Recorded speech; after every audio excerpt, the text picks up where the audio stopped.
Olá, seja bem-vindos mais uma vez para encerrarmos a primeira carta de Paulo aos Coríntios, capítulo 16, primeira. Eu te convido nesse instante a quietar o coração, pacificar o seu ser, se derramar diante de Deus com o coração aberto, aceso, disposto a receber a semente da vida, para que essa semente dê flores e frutos no chão da vida, no chão da nossa existência.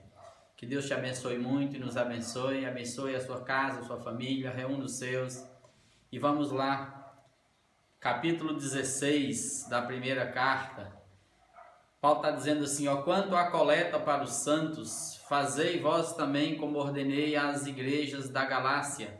No primeiro dia da semana, cada um de vós ponha de parte em casa, conforme a sua prosperidade, e vá juntando, para que se não façam coletas quando eu for. E quando tiver chegado, enviarei com cartas para levarem as vossas dádivas a Jerusalém, aqueles que aprovardes. Se convier que eu também vá, eles irão comigo.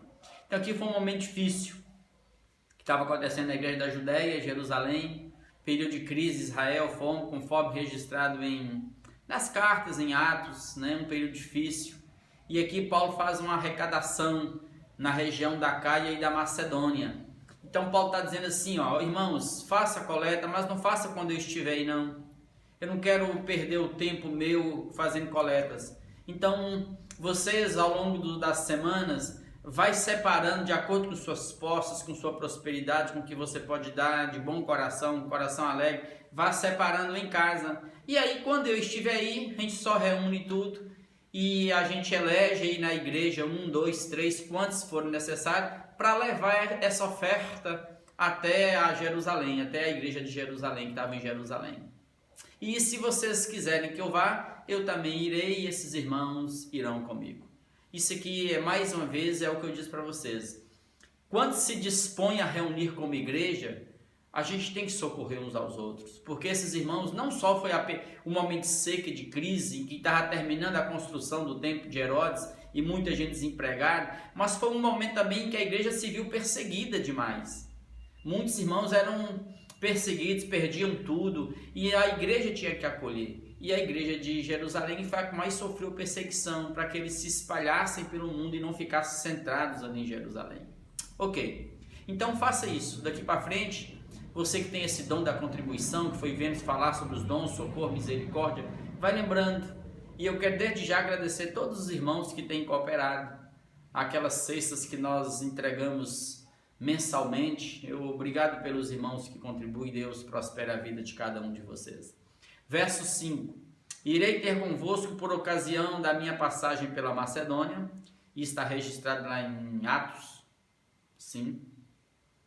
Não, aqui mesmo nessa carta está registrado. E também em Atos. Você vai achar lá em Atos 18. Essa passagem de Paulo por lá. Porque devo percorrer a Macedônia. E bem pode ser que convosco me demore ou mesmo passe o inverno, que vai de novembro até março. O inverno era longo e era um inverno assim que castigava, para que me encaminheis nas viagens que eu tenha que fazer. Ou seja, Paulo fazia as viagens.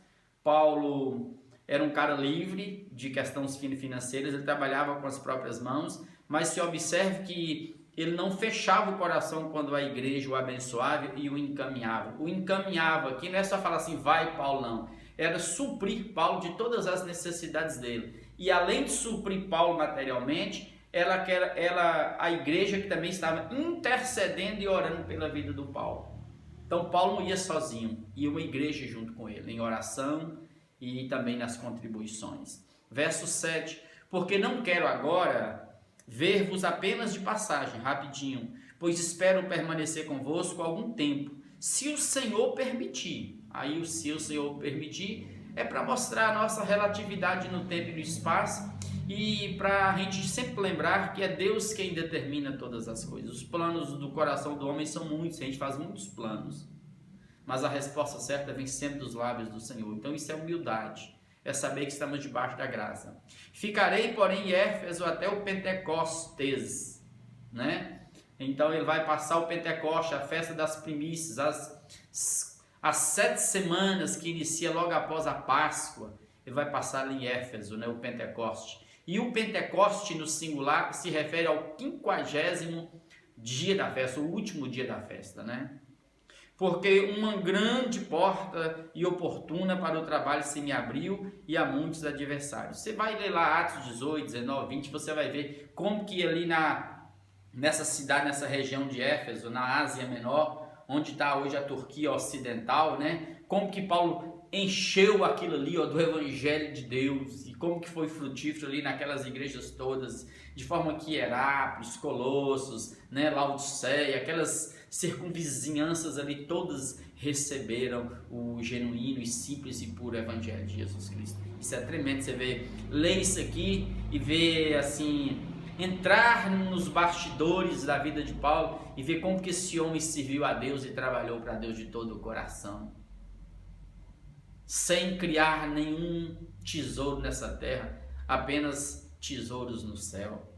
Verso 10, e se Timóteo for, né, vede que esteja sem receio entre vós, porque trabalha na obra do Senhor, como também eu. Ninguém, pois, o despreze, mas encaminhai-o em paz para que venha ter comigo, visto que o espero com os irmãos. Então, aqui Paulo tinha mandado Timóteo e Erasto. Erasto era um dos membros dessa igreja de Corinto, era um líder da cidade, era um dos dirigentes da cidade, era um cara que tinha uma economia boa. E Timóteo era um jovem rapaz, né, filho de Paulo na fé, que tinha um dom de evangelismo, de pastoreio muito bom, mas era tímido. E Paulo fala assim, ó, cuidado, receba bem o Timóteo com carinho, com respeito, com amor, e não despreze, para que não fique receoso, com medo, inseguro no meio de vocês. Acolha-o com amor e envie-o de volta para mim.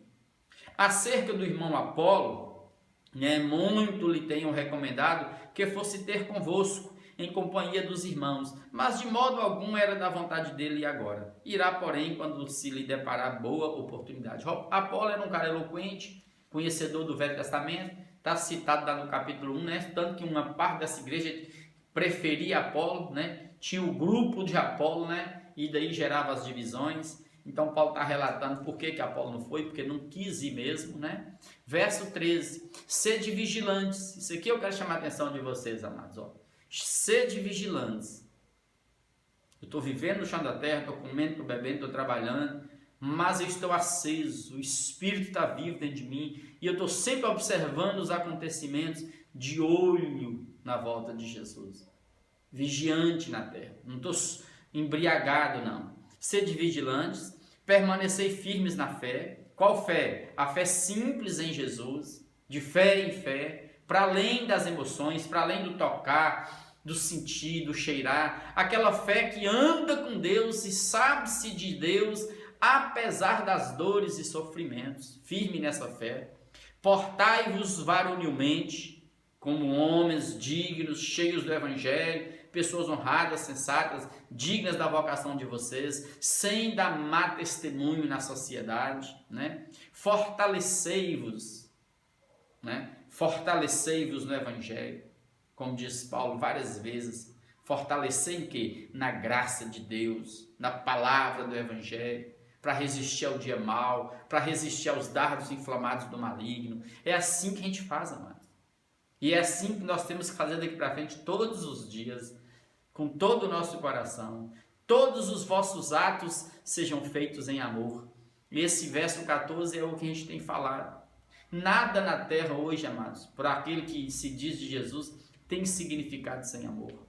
É por isso que eu tenho chamado todo mundo para fugir dos extremismos da terra e ser pessoas simples do bem, apaixonadas pela verdade, pela justiça. E que tudo que se faça, seja doando a cesta básica, seja orando, seja jejuando, seja visitando alguém, seja trabalhando, seja amando, seja abraçando, tudo seja feito com amor. Porque só o amor constrói o seu ser e te projeta para a eternidade. Verso 15. E agora, irmãos, eu vos peço o seguinte, 2 pontos. Mas aí tem um parênteses, que ele fala assim, ó. Vós sabeis que a casa de Estéfanas são as primícias da Ásia e que se consagraram ao serviço dos santos. Então, fique ciente que essa casa de Stefanas é a casa que são as primícias, foram os primeiros a ser ganho aí na Acaia, na região de vocês.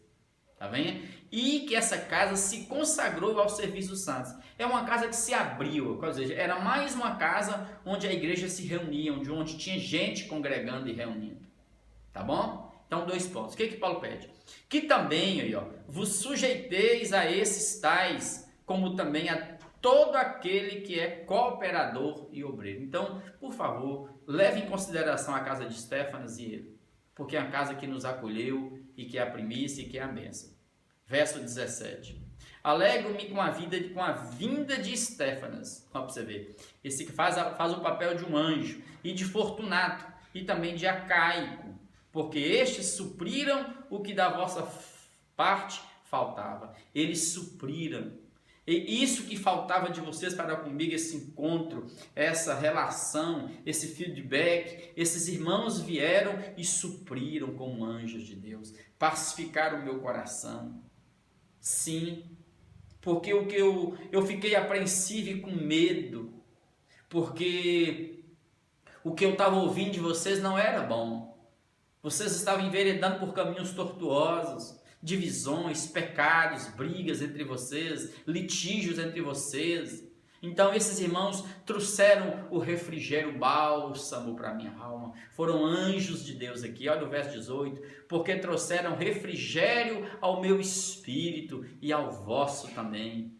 Foi lá, veio aqui e fez o feedback, fez a ponte entre nós. Reconhecei, pois, a homens como esses.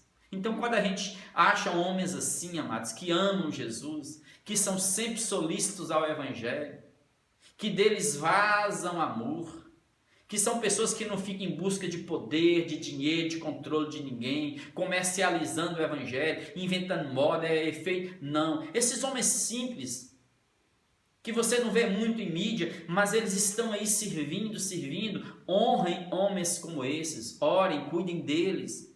São esses os anjos que Deus coloca em nossas vidas. E são muitos, eu conheço muitos, por exemplo. Conheci o pastor Juarez, pastor dos meus pais, ali na Assembleia de Deus, aqui em Almenara. Faleceu há um tempo aqui atrás em Divisópolis. Mas imagina um homem pastor. Simples, aquela pregação simples, não tinha barulho, não tinha grito, não tinha nada. Mas era um homem que todo mundo o admirava. Porque se fazia presente, porque tudo que fazia era com amor, com dedicação, porque amava a Deus e amava a igreja de Deus. Então cuide de gente assim. E eu conheci alguns bons que passaram perto de mim e que foram ombros amigos e que até hoje são pessoas, gente boa de Deus. As igrejas, verso 19, as igrejas da Ásia vos saúdam. Está vendo a Ásia Menor, região da Turquia ali, né, onde estão as 7 igrejas do Apocalipse, Turquia Ocidental. Fica atento, aí ele está falando as igrejas aqui da Ásia. Quando ele fala as igrejas, é porque ele já tinha percorrido a circunvizinhança toda de Éfeso, de onde ele escreveu essa carta. Né? Então essas igrejas estavam mandando saudações aos irmãos lá de Corinto. Né? No Senhor, muito vos saúdam Áquila e Priscila, sua esposa. Priscila é um diminutivo de Prisca, né? E bem assim a igreja que está na casa deles, também na casa de Priscila e de Áquila, também era uma casa-igreja. Era assim que eles congregavam. Era tudo singelo e simples, amados. Era nos domingos, como ele diz assim, o primeiro dia da semana, separa as ofertas. Todos os domingos eles reuniam de casa em casa e com certeza reuniam outros dias da semana, orando. Esse povo orava demais. Mas o dia do primeiro dia da semana não é porque é o dia do Senhor, o domingo é o dia do Senhor. Não é isso não, é porque Jesus ressuscitou num domingo e como possivelmente era o dia de folga deles, eles descansavam e reuniam, congregavam e ceiavam no domingo. Está aqui, ó. É mais uma casa como igreja. Saudai-vos uns aos outros com ósculo. Aliás, antes disso aqui, né? Todos os irmãos vos saúdam. Então, todos os irmãos aqui comigo vos saúdam. Saudai-vos uns aos outros com ósculo santo. Nas reuniões de vocês, saúdem uns aos outros com ósculo, com beijo santo, que era uma prática bonita do povo oriental, né? Como eu já disse aqui, para nós não é o ósculo, beijo na face. É o aperto de mão, é o abraço, né? abraço que nós estamos agora impedidos de dar momentaneamente, mas é isso que gera calor, é que nos faz igreja, é saber que para além de estarmos reunidos, tem afeto vazando de um para o outro. A igreja afetiva, misericordiosa, amorosa, é tudo que a gente crê, que a gente busca para nós enquanto igreja, traz saúde para o ser da gente, né? A saudação, escrevo a eu, Paulo, de próprio punho, ou seja, geralmente Paulo usava um amanuense, eram pessoas que se entregavam à arte de escrever. Então Paulo estava digitando a carta e alguém que é especialista nisso, que tinha essa arte de redigir, escrever, fazia. Mas Paulo aqui, essa saudação final aqui, ele está fazendo com o próprio punho dele, que era a marca dele, Paulo, onde ele assinava em todas as cartas. Então é por isso que ele está dizendo, a saudação escrevo a eu, Paulo, de próprio punho. Não estou digitando, não tem ninguém escrevendo por mim aqui não. Se alguém não ama o Senhor, seja anátema, maranata. Ou seja, quando Paulo diz aqui, parece uma palavra forte. Se alguém não ama o Senhor, seja anátema. Então vamos começar pela palavra anátema, maldito, amaldiçoado. Então se alguém não ama o Senhor, seja amaldiçoado. Se alguém aí está no contexto de vocês de Corinto, e está brincando e não ama o Senhor, e não ama a vinda do Senhor, e está desprezando, e está causando tropeço, por favor, deixe essa pessoa viver a vida dele, para eles experimentarem como que é difícil, uma vez que teve acesso ao conhecimento, viver longe daquela verdade. Então deixa ele experimentar, deixa ele sentir as maldições deste mundo sobre ele, deixe o mal dele vazar e voltar contra ele para ele ver. Aí Paulo vai e afirma, uma palavra, uma expressão em aramaico, maranatá, maranatá, aí unindo forma maranatá, que significa vem Senhor Jesus. Esse é o verso 22. Verso 23, a graça do Senhor Jesus seja convosco. É uma marca de Paulo, né? Ele sempre faz isso. A graça do Senhor Jesus. E a palavra graça, eu e você sabemos por quê. Porque o fato de estarmos aqui não fomos nós, foi a graça de Deus em nós. Então isso gera em nós humildade diante de Deus, nos faz prostrar diante de Deus e saber que somos o que somos não é por conta da nossa produção, do nosso conhecimento, da nossa inteligência, não, mas foi o amor de Deus em nós. Ou seja, é alguém que sabe que tudo que tem não é fruto de si mesmo, é dom, é graça de Deus, e a salvação é graça dada a cada um de nós em Cristo Jesus. E para encerrar, amados, com todo o nosso carinho, né? O meu amor seja com todos vós em Cristo Jesus. E daqui eu digo a mesma coisa. Esse amor que está aqui, ó, pensando em cada um desses que estão inscritos, dos irmãozinhos que eu não vejo, das irmãzinhas que eu não vejo mais, poderia citar o nome de cada um deles, está tudo aqui na minha mente. De onde começa a sentar cada um aqui na área de casa até o último, lá quem fica lá no canto lá. Está tudo aqui na minha mente. E a todos esses outros que estão lendo o Evangelho comigo nesse instante e que não estão, que nem me conhecem ainda, com você seja o meu amor. Assim como você vê aqui mais uma vez a marca deste pastor, apóstolo Paulo, homem, que amava o Senhor de todo o coração e que amava a igreja e que se entregava a ela. E aqui eu quero dizer para vocês, receba também todo o meu amor, de todo o meu coração. Vamos encerrar e eu quero assim, com todo esse amor do meu coração, orar por você. Orar por sua casa, sua família. Coloque seus pedidos diante de Deus. Talvez você está passando por um momento difícil, financeiro, sem emprego. Talvez nem o auxílio emergencial do governo você está recebendo, está com dificuldade. Por favor, não tenha vergonha em comunicar com a gente, avisar a gente. Estamos dispostos a socorrer, a ajudar. Mas eu quero orar com você para que Deus supra a sua necessidade, te fortaleça no caminho. E se tem alguém na sua casa doente, alguém que está internado, alguém que está desconsolado porque já sepultou alguém nesses dias, alguém que está com doente mesmo no corpo, alguém que está abatido, vamos orar nesse instante. Coloque tudo diante de Deus. Coloque sua mão aí no coração e clame ao Senhor. Deus, obrigado por esse encontro. Obrigado por essa carta que lemos. Obrigado pela vida do apóstolo Paulo que o Senhor chamou na história. Obrigado, Pai, por esses escritos que, ó Deus, vazaram a história e chegaram até nós. Ó Deus, e até hoje, Pai, impacta corações, vidas e mentes. Obrigado, Pai, porque essa palavra tem curado a muitos. Deus, que essa palavra continue sendo semeada em muitos corações. Agora, Pai, eu quero clamar por minha casa e pela casa dos teus filhos. Então supra, visita agora as dispensas de cada um. Farta a panela, farta os celeiros, aquele que precisa trabalhar, abra as portas. Que não falte o sustento, o pão, o alimento. Que não falte, Pai, a graça, o amor do Senhor, a perseverança. Que ninguém se perca, que ninguém desanime. Ó Deus, levanta o que está abatido, o que está triste, desanimado. Toca esse que está doente no corpo. Toca os ossos, a carne, o sangue. Livra de toda enfermidade maligna de morte. Aquele que está, Pai, desconsolado pela perda, que está de luto. Ó Deus, sopra o teu vento e console para além da necessidade. Cura-nos. Abra as portas.